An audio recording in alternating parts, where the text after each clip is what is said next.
Hello, everyone. My name's Jack Egbert, and my speech today is about gun control in our country and how I think there are some things that we can do to make this a issue that people feel a little more comfortable with. I know most people feel very strongly about this issue on one side or the other, and it's been debated, and there's been some proposals, and there's been some rebuttals by the NRA and other gun supporters. I think the initial reaction after the Sandy Hook shooting was that everyone should have their guns taken away, and I feel like that was an overreaction.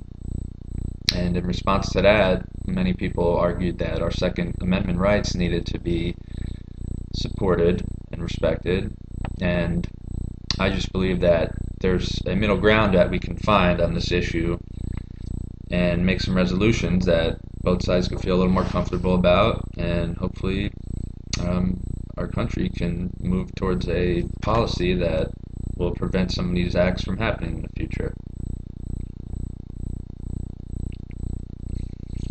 As far as the first topic I'm going to discuss is the ownership of automatic weapons. I just don't believe that people should be allowed to own multiple automatic weapons in their home. I just don't know what the purpose is. If you're eligible and you pass the background checks and you're able to get one, that's fine, and you own one. I just don't really see why you would need to have a stockpile of automatic weapons if you're allowed to own that as well as handguns. In a recent Newtown town hall meeting, one of the men there said that he didn't want to ever feel that he would be outgunned. Well, I understand that feeling, but if some of the arguments by gun supporters or supporters in favor of some of these assault rifles, such as the AR-15, say that the shootings could take place no matter what kind of guns the shooter would have in the school. Well, that may be true. Then if that is the case, then you don't need to have any more than handguns in your home to protect yourself, because if you're saying he could go into a school and do the same damage with a handgun that he could with an assault rifle, surely you can do that by protecting yourself in your home with those weapons. Another man at the same meeting kind of echoed the same statement by saying that evil would still take place no matter the size of the magazine in the gun or the size of the gun. So that's kind of the same theory, but really, it kind of defeats itself. Another topic that I feel like could really resolve this issue is having better background checks. To be honest, that's the most important thing, I believe, right now, is that the availability for people to get guns. They just need to have an overall better system, and this is one of the major proposals that has taken place for this issue. There's some evidence. I was reading on a few articles, and it was a shooting in Oklahoma by a man who was mentally ill, and he was able to purchase a few guns, and one of the problems there was that their files on mental health are not transferred between districts. So you can simply just drive to another area, and they don't have your information on file, and you can just go purchase a gun. Another issue where an NRA spokesperson was speaking at a recent meeting said in Colorado that it takes 10 days for an instant check to go through on a background check. So, obviously these are just some of the problems with the current system we have that need to be resolved in order to be a little more efficient and prevent people from being able to go purchase guns so easily. Having better background checks is not the total solution. And at a recent Trenton, New Jersey gun buyback program, some of the people argued that, well, it's great that we bought all these guns back, but, the people that are the criminals still have guns. Well, yeah, this is true, but the fact that people are turning their guns in and they were able to collect a large amount of guns is still a good thing. Many of the shooters, and especially in these mass shootings or other scenarios, are first-time criminals. Most criminals are, until you commit your first crime, you're not a criminal. So, the known gangsters and other criminals that do possess guns definitely are the people that we have to worry about. But also, if we can just eliminate the possibility of so many people having guns, maybe that shouldn't, then if we can avoid one or several of these situations, that would be a good thing.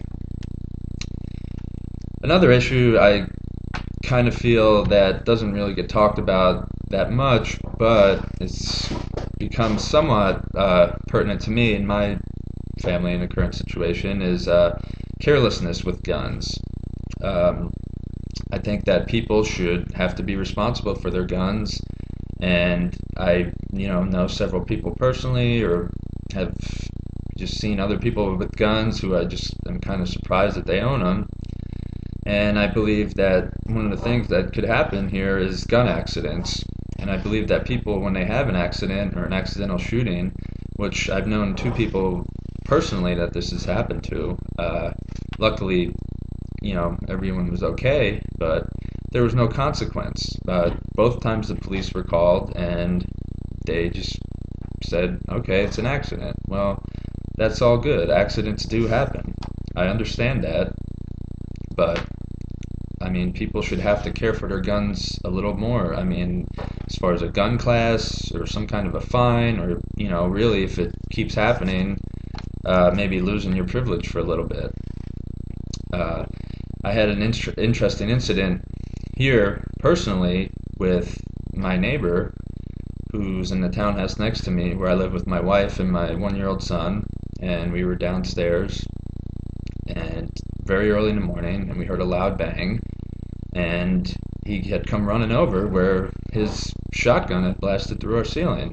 So obviously, that was a little frightening, and kind of found out the cops came, and although this person has lived next door for a few years, and he's had the cops called over 10 times to his home for various different incidents involving drugs with other people, loud noise, and just other incidents, they showed up and they said, well, there's nothing we could do. I mean, there's no ticket or anything we can give them. Because the North Carolina law here where I live is that only if you have a prior felony, you can have some repercussion. This is an issue for me.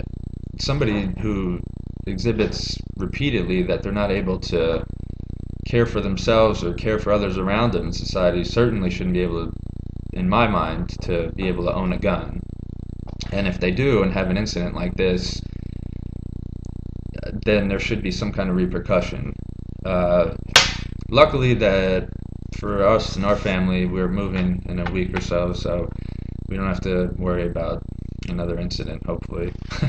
But in closing, I just like to say I do understand both sides of this debate. I'm not here to say that we should take people's guns away, because I do feel it is important to be able to protect yourself, but I just believe that people need to be more responsible in doing so, and that the people who are selling guns and making these laws need to be more responsible on their end and who they're providing them to.